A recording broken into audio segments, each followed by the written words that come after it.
Good afternoon, everyone. I'd like to talk to you about the actions I'm announcing to bring down gas prices.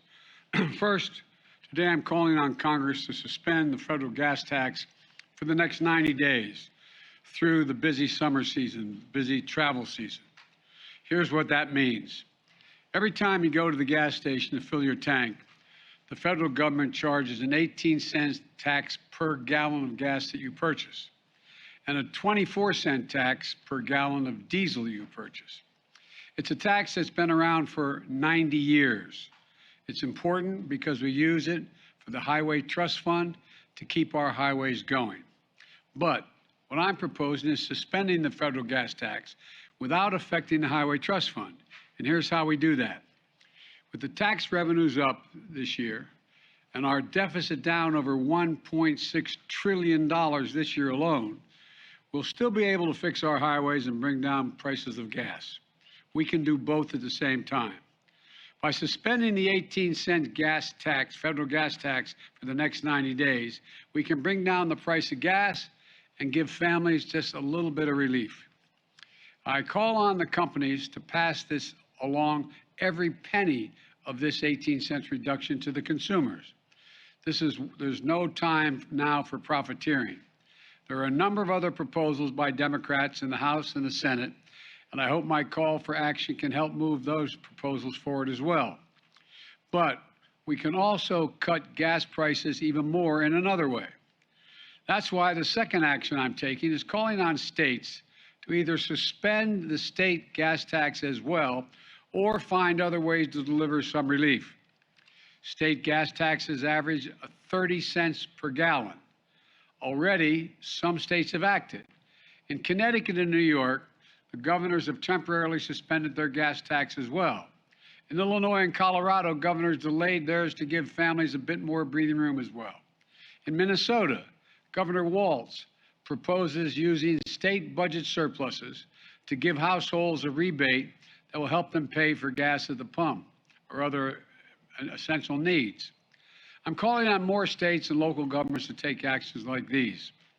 Thanks to our historic economic recovery, which fortified state budgets that had been hurt in the pandemic, states are now in a strong position to be able to afford to take some of these actions.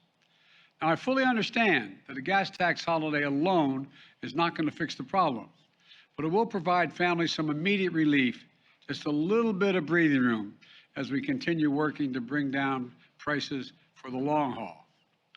Third, I'm calling on the industry to refine more oil into gasoline and to bring down gas prices. Let me explain. I know my Republican friends claim we're not producing enough oil and I'm limiting oil production. Quite frankly, that's nonsense. Here's the truth. Just this month, America produced 12 million barrels of oil per day. That's the highest, that's higher than average under my predecessor. And we're on track to set a new record for production next year. Plus, I've added to that supply of oil by releasing a record 1 million barrels of oil per day from what's called the Strategic Petroleum Reserve. In fact, I just led the world to coordinate the largest release of global oil reserves in history, including from other countries. In total, that's 240 million barrels to boost global supply. And Republicans falsely claim that I'm blocking production on federal lands. But again, that's nonsense. Industry has more approved permits for production on federal lands than they can possibly use. That's a fact. My administration also directed the sale of gasoline using homegrown biofuels, ethanol, E15, this summer, which will boost gasoline supplies and lower the price at thousands of gas stations across America. And I welcome the recent announcement from what's known as the OPEC Plus, a group of nearly 24 oil-producing nations, to increase global oil supply. The bottom line is we are setting records in terms of American energy production. We're supplementing that supply with a release from our oil reserves. So the issue isn't oil production alone.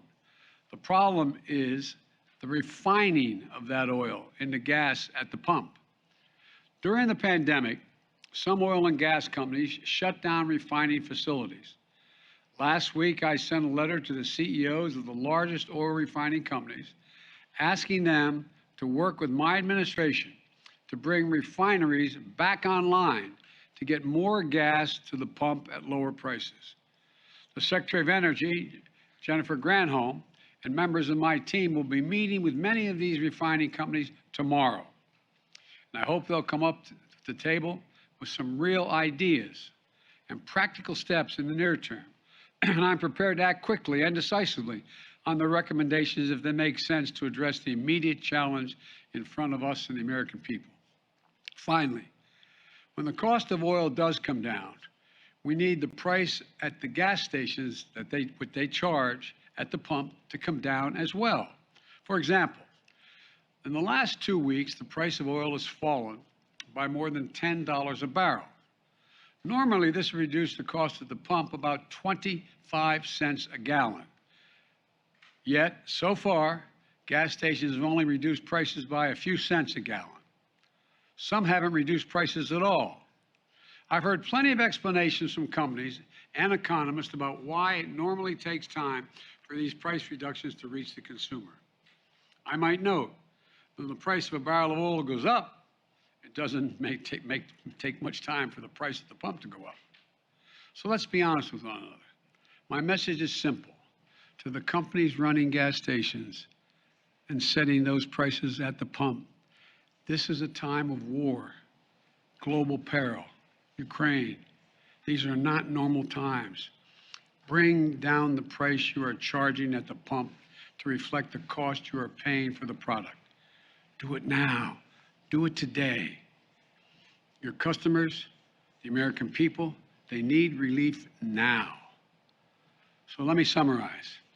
Today I'm calling for a federal gas tax holiday, state gas tax holiday for the equivalent relief to customers, oil companies to use their profits to increase refining capacity rather than buy back their own stock, gas stations to pass along the decrease in oil prices to lower prices at the pump. And together, these actions could help drop the price at the pump by up to $1 a gallon or more. It doesn't reduce all the pain, but it would be a big help. I'm doing my part. I want the Congress, the states, and the industry to do their part as well. And let's remember how we got here. Putin invaded Ukraine. Putin invaded Ukraine with 100,000 forces. Just look at the facts. Since the start of the war in Ukraine this year, gas prices have risen by almost $2 a gallon in the United States and sometimes more around the world. But it wasn't just Putin's invasion of Ukraine.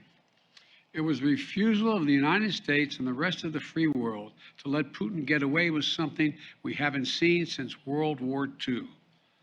I said at the time, siding with Ukraine during the most serious aggression in Europe since World War II, defending freedom, defending democracy, was not going to go without cost for the American people and the rest of the free world.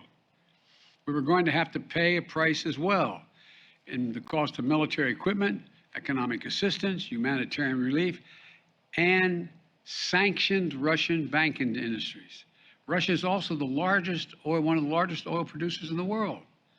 We cut off Russian oil into the United States, and our partners in Europe did the same, knowing that we would see higher gas prices. We could have turned a blind eye to Putin's murderous ways. The price of gas wouldn't have spiked the way it has. I believe that would have been wrong. I believe then, and I believe now, the free world had no choice.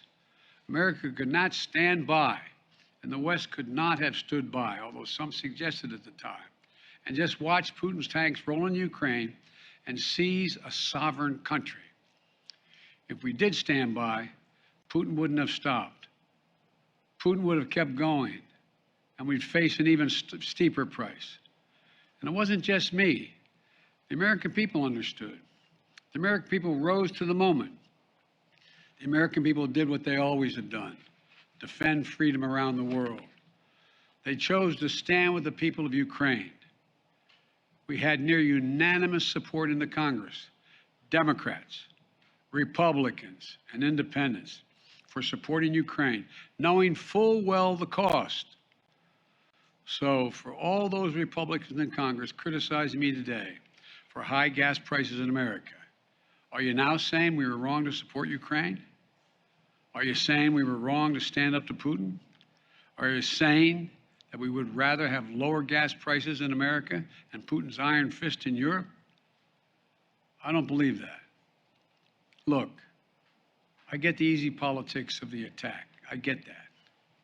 But the simple truth is gas prices are up almost $2 a gallon because of Vladimir Putin's ruthless attack on Ukraine, and we wouldn't let him get away with it. We're doing everything we can to reduce this pain at the pump now.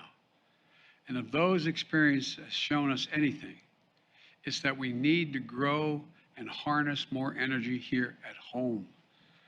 Let's lower the price of electric vehicles so we never have to pay at the pump in the first place. Major auto companies are preparing for 50% of future sales to be electric vehicles by 2030, 100% by 2035. We're already building secure supply chains to build these electric vehicles here in America. And we're investing almost $100 billion in public transit and rail. For all the studies show that it will take millions of cars off the road and significantly reduce pollution if there's a serious transportation system available. Let's keep accelerating our deployment of homegrown resources, sources of energy like solar and wind and nuclear and hydrogen and carbon capture storage, and keep developing the battery technologies so we can store that power we need when the sun doesn't shine or the wind doesn't blow. Folks, let's make sure we're never again forced to pay the price of a menacing dictator halfway around the world. We can deal with this immediate crisis of high gas prices and still seize the clean energy future. We're Americans. We can do both. We are the most qualified people in the world. Let me close with this. Even as we lead the world in defending democracy and standing up to a brutal autocrat, there are actions we can take to help American families now. We have taken them. We are taking them. The federal gas tax holiday, state gas tax holiday, bringing back refineries, putting them back online. We just have to keep going. I promise you I'm doing everything possible to bring the price of energy down, gas prices down. And I want to make sure we all work on this together. May God bless you all, and may God protect our troops. Thank you very much. Thanks for watching, and if you haven't already, please consider subscribing to our channel. And while you're at it, please leave us a comment. Thank you for watching.